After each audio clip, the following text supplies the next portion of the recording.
Micro finance की दुनिया का। और यहाँ पर एक बहुत बिग प्लेयर है लाइट, क्योंकि बहुत अलग तरीके से काम कर रही है। लाइट जो है वो माइक्रो फाइनेंस प्रोडक्ट प्रोवाइड करती है और सर्विसेज प्रोवाइड करती है, ख़ास तौर पे ग्रामीण और अर्बन इलाकों में। और ख़ास इनका फोकस महिलाओं पे है। महिलाओं को कहीं ना कहीं आत्मनिर्भर बनाने के लिए ये बहुत ज़्यादा कदम उठा रहे हैं। और इसके को फाउंडर और सीएफओ अविरल सैनी हमारे साथ इस वक्त जुड़े हैं। अविरल, बहुत बहुत स्वागत है आपका ईटी नाउ स्वदेश में। और जाहिर सी बात है कि बहुत बड़ा कारोबार है ये। तो मेरा पहला सवाल आपसे यही है कि किस तरह के डिमांड ट्रेंड्स आपको आपके इस पूरे सिस्टम में नज़र आ रहे हैं। माइक्रो फाइनेंस की दुनिया में क्लाइंट कॉन्फिडेंस बहुत मायने रखता है।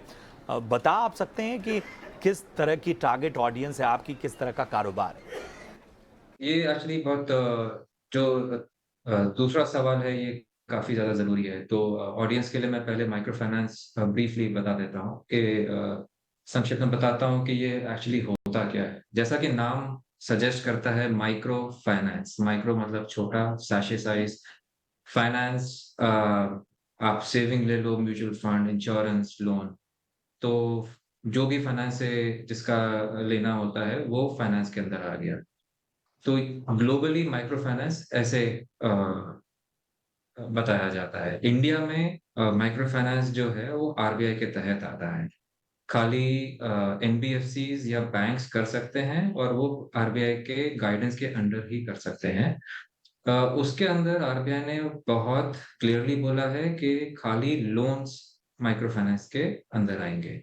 और ये जो लोन्स होते हैं, ये अनसिक्योर्ड लोन्स होते हैं। अनसिक्योर्ड मतलब इनके अगेंस्ट कोई मैं एसेट आपका या कोई डॉक्यूमेंट आपका इस हिसाब से नहीं लूँगा, जैसे आपका होम लोन हो गया, तो आप अपना घर मॉर्टगेज करोगे। कार लोन हो गया, तो कार आप बैंक के नाम करोगे जब तक कि लोन पूरा नहीं होता। तो ये micro finance loans unsecured loans होते हैं। अविरल, ज़रा अपने चैलेंजेस के बारे में बताइए और किस सेगमेंट में ज़्यादा ग्रोथ आपको नज़र आ रही है? चैलेंजेस तो बहुत होते हैं। जैसा मैंने बताया कि ये जो सेगमेंट है, इनका इनकम 3 लाख से कम है, ये सबसे ज़्यादा वल्नरेबल सेगमेंट है। इनको छोटा-सा भी अगर शॉक लगता है, ये ज़्यादातर कैश में काम करते हैं। तो अगर देखा जाए इंडस्ट्री के हिसाब से तो चैलेंजेस पहले जितने थे आज उससे कम हो गए। क्योंकि आज टेक्नोलॉजी आ गई है, आज ये लोग स्मार्टफ़ोन यूज़ कर रहे हैं, आज यूपीआई का कहीं न कहीं चाल-चलन बढ़ रहा है। लेकिन अगर इस सेगमेंट को देखा जाए तो सबसे बड़ा चैलेंज इन लोग का यही था कि इन लोग के पास डॉक्यूमेंट्स क्लियर नहीं होते। इन लोग के पास बैंकिंग सर्विसेज़ नहीं होती थी। इन लोग के पास बैंक अकाउंट्स नहीं होते थे। ये लोग ज़्यादा कैश में काम करते हैं। दूर-दराज के इलाकों में होते हैं। ज़्यादातर माइक्रो फाइनेंस जो है वो रूरल एरियाज़ या जहाँ जिसको भारत बोला जाता है, भारत एंड इंडिया का अगर क्लासिफिकेशन देखा जाए तो ज़्यादातर लोग दूर-दराज गाँव में रहते हैं। हमारे ऑपरेशंस ही कम से कम अगर कोई तालुका टाउन में मैं ब्रांच ओपन करता हूँ, मतलब टियर 4 सिटी में ब्रांच ओपन करता हूँ, तो उससे 25-30 किलोमीटर में हम लोग ऑपरेट करते हैं। अगर हम बदलाव के बारे में बात करें तो फिनटेक वर्ल्ड में किस तरह के बदलाव आने वाले वक्त में हमें नज़र आएंगे, ज़रा उस पर आप रोशनी डाल पाएँ?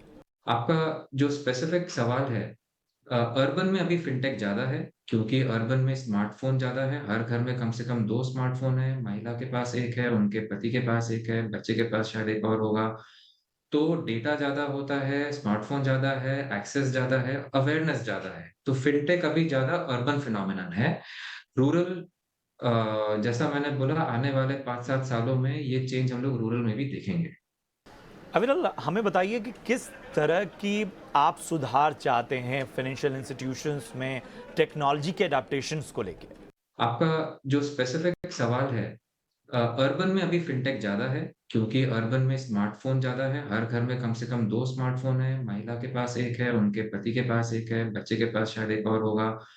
तो डेटा ज़्यादा होता है, स्मार्टफ़ोन ज़्यादा है, एक्सेस ज़्यादा है, अवेयरनेस ज़्यादा है, तो फिनटेक अभी ज़्यादा अर्बन फिनोमिनन है। रूरल जैसा मैंने बोला आने वाले 5-7 सालों में ये चेंज हम लोग रूरल में भी देखेंगे। चलिए, ज़रा अपनी कंपनी के बारे में थोड़ा और विस्तार से बताइए। आपकी कंपनी करती क्या है और किस तरह से आप अपने इस पूरे कारोबार के ज़रिए प्रॉब्लम सॉल्विंग पर फोकस करते हैं? देखिए, हम लोग अभी पिछले 14 साल से तो हम लोग माइक्रो फाइनेंस में ही ऑपरेट कर रहे हैं और जैसा मैंने बताया माइक्रो फाइनेंस एक बहुत ही क्लियरली आइडेंटिफाइड आरबीआई ने बहुत अच्छे से डिफाइन कर रखा है कि ये वो सेगमेंट को के साथ आप काम कर रहे हैं जहाँ पे फाइनेंशियल सर्विसेज अभी पहुँची नहीं है। तो हम लोग करीबन 4.5 लाख बोरोवर्स के साथ काम कर रहे हैं। आप मान लीजिए 4.5 लाख घर हो गए। हम लोग करीबन 15 से 16 हज़ार गाँव में का ऑपरेट कर रहे हैं। हमारे अराउंड 200 प्लस ब्रांचेस हैं इन 9 स्टेट्स। 4 स्टेट अभी रिसेंटली हम लोग ने खोले हैं। तो ये जो सेगमेंट है जिनके साथ हम काम कर रहे हैं, ये गाँव में रहते हैं। इनके घर में कहीं न कहीं दूध का बिज़नेस होता है जो एक बहुत ही नॉर्मल गाँव का एक घर में एक चर्या होती है। खेती की होती है, कोई ना कोई इन लोग का छोटी दुकान होती है। तो हम लोग इन लोगों को लोन देते हैं इस हिसाब से लोन देते हैं कि ये अपना ये बिज़नेस और धंधा आगे बढ़ा सकें। अगर आप सिंपल टर्म्स में लो कि आज उनके पास 2 भैंस हैं तो कल 3 हो जाएँगी क्योंकि हमने उनको लोन दिया। तो उससे उनके घर की इनकम बढ़ती है।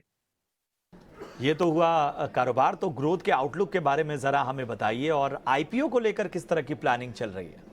देखिए, अगेन बहुत इंटरेस्टिंग जगह पे खड़े हैं। आज इंडिया की ग्रोथ देखिए कहीं न कहीं नॉमिनल टर्म्स में देखा जाए तो 8 से 10% उसके ऊपर ही निकल जाएगी, इन्फ्लेशन अगर डाल दिया जाए वापस तो।